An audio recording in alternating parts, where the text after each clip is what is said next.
बिस्मिल्लाहिर्रहमानिर्रहीम। थैलेसीमिया जो कि एक मौरूसी मर्ज़ है और ये बचपन से ही बच्चों को जो है वो लाहक हो जाता है और वालिदैन से बच्चों में मुंतकिल होता है। थैलेसीमिया की ये बीमारी को अगर आसान लफ्ज़ों में बयान किया जाए तो इसमें थैलेसीमिया का मरीज़ बच्चा जो है उसका खून खुद से बन नहीं पाता, उसमें जो रेड सेल्स हैं वो नहीं बन पाते, जिसकी वजह से ज़िंदा रहने के लिए इन बच्चों को दूसरे सेहतमंद अफराद का खून लेना पड़ता है।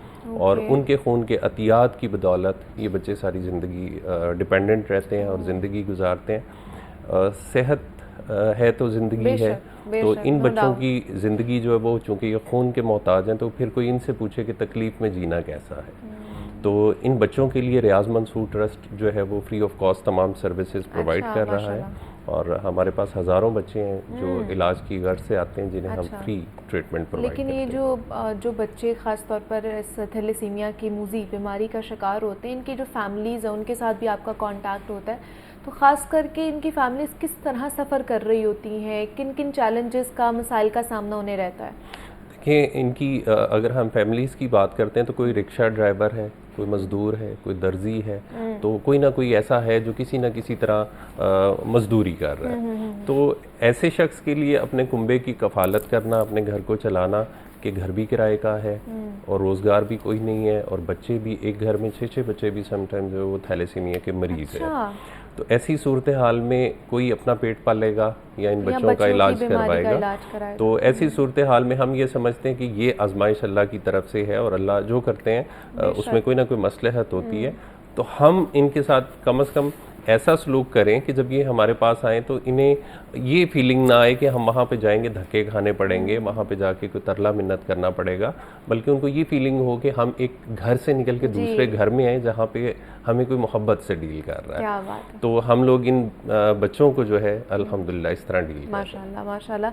लेकिन हम पिछले काफ़ी अरसे से ये देख रहे हैं नफीस साहब कि थैलेसीमिया के पेशेंट्स पाकिस्तान में बहुत ज़्यादा बढ़ते जा रहे हैं, यहाँ पे रिपोर्ट भी हो रहे हैं आप मेरे ख्याल से। तो क्या जो बाहर के ममालिक में थैलेसीमिया इसी तरह फैल रहे हैं या पाकिस्तान में ही इसकी शरह जो है वो दिन ब दिन ज़्यादा होती जा रही है? जी बिल्कुल ठीक कह रहे हैं आप। तकरीबन 6 लाख बच्चे थैलेसीमिया मेजर के पाकिस्तान में मौजूद हैं। जिनमें जिनको कुछ अवेयरनेस है ऐसे इदारों की वो तो आके ट्रीटमेंट ले लेते हैं, लेकिन जो बाकी के बच्चे हैं अवेयरनेस ना होने की वजह से या तो वो क्वैक्स के पास चले जाते हैं या वो मतलब आगाही ना होने की वजह से इलाज नहीं ले पाते और एक्सपायर हो जाते हैं। तो पाकिस्तान में ये बीमारी दिन ब दिन बढ़ती जा रही है और इसको कंट्रोल करने के लिए ऑल्दो के इदारे अपनी खदमात तो फ्राहम कर रहे हैं, लेकिन अवेयरनेस उस तरह से नहीं है। एक या चंद इदारे मिलके कितनी अवेयरनेस दे लेंगे। तो अगर मैथ लेवल पे इस पे काम हो, कुछ चैनल्स, जैसे कि लास्ट टाइम भी मैंने एक जगह पे बात की कि अगर चैनल्स थैलेसीमिया की बीमारी के हवाले से एक स्पॉन्सर ऐड अपनी तरफ से वो चलाएं और बताएं अवामुन्नास को कि थैलेसीमिया की खून की बीमारी कितनी ख़तरनाक है और एक कुंबे को सारी ज़िंदगी के लिए किस तरह तंग करती है, कि बच्चे को जहाँ पर खून सारी ज़िंदगी लगना है वहाँ पर उसके जो पेरेंट्स हैं वो भी सारी ज़िंदगी अजियत में गुजारते हैं। तो पाकिस्तान में इसकी तादाद मैंने आपको बता दी। आपने पूछा कि दूसरे ममालिक में ये बीमारी कहाँ तक है और किस बढ़ रही है या कम हो रही है। ये बीमारी एक्चुअली साइप्रस, इटली और यूनान में बहुत ज़्यादा थी। लेकिन आप ये सुन के हैरान होंगे कि वहाँ पर अब एक भी केस थैलेसीमिया का नहीं है। वाह जी वाह। तो उन्होंने कैसे इसके ऊपर रोकथाम की? जी, उसकी रीज़न ये थी कि उन्होंने कानून साजी की कि शादी से पहले थैलेसीमिया का टेस्ट लाजमी करवाया जाए। तो वहाँ पर इस कानून साजी की वजह से कुछ दहाइयाँ लगी कि आइंदा आने वाली जो नई नस्लें थी वो थैलेसीमिया से बच गई। अब वहाँ पर एक भी पेशेंट थैलेसीमिया का नहीं है। वाह जी वाह, कि उन्होंने कानून साजी की, उन्होंने पहले देखा कि इसकी रूट कॉज क्या है, फिर उसको रूट कॉज को निकाल के उन्होंने उसके आगे प्रिवेंशन के ऊपर काम किया और वहाँ पर अब एक भी पेशेंट जो है वो थैलेसेमिक नहीं है। अब आपने बताया कि शादी के हवाले से कि जो मेजर ख़ास तौर पर जो दोनों लोग होंगे वो जब शादी करते हैं तो उसके बाद बच्चा जो होता है वो थैलेसेमिक निकलता है। तो शादी से पहले टेस्ट कराना लाजमी है ये आपने बताया, लेकिन अगर अनफॉर्चुनेटली शादी हो गई है और क्या उसके बाद टेस्ट कराने का कोई फ़ायदा है या अब नहीं है? जी, पहली बात तो ये है कि जो थैलेसीमिया का कपल होता है वो थैलेसीमिया कैरियर होता है। वो दोनों कैरियर जब शादी करते हैं तो आइंदा आने वाली नस्ल जो है वो थैलेसीमिया मेजर प्रोड्यूस करते हैं। तो ये तो हो गया कि एक बच्चा इस बीमारी का शिकार हो गया, लेकिन अगर कपल को आइडिया नहीं था, वो शादी से पहले अपना टेस्ट नहीं करवा पाए, तो शादी के बाद एक टेस्ट जो है थैलेसीमिया का वो करवाया जा सकता है, जिसमें जो है प्रेगनेंसी के चंद हफ्तों में पता चलता है कि whether the coming child is thalassemic or not.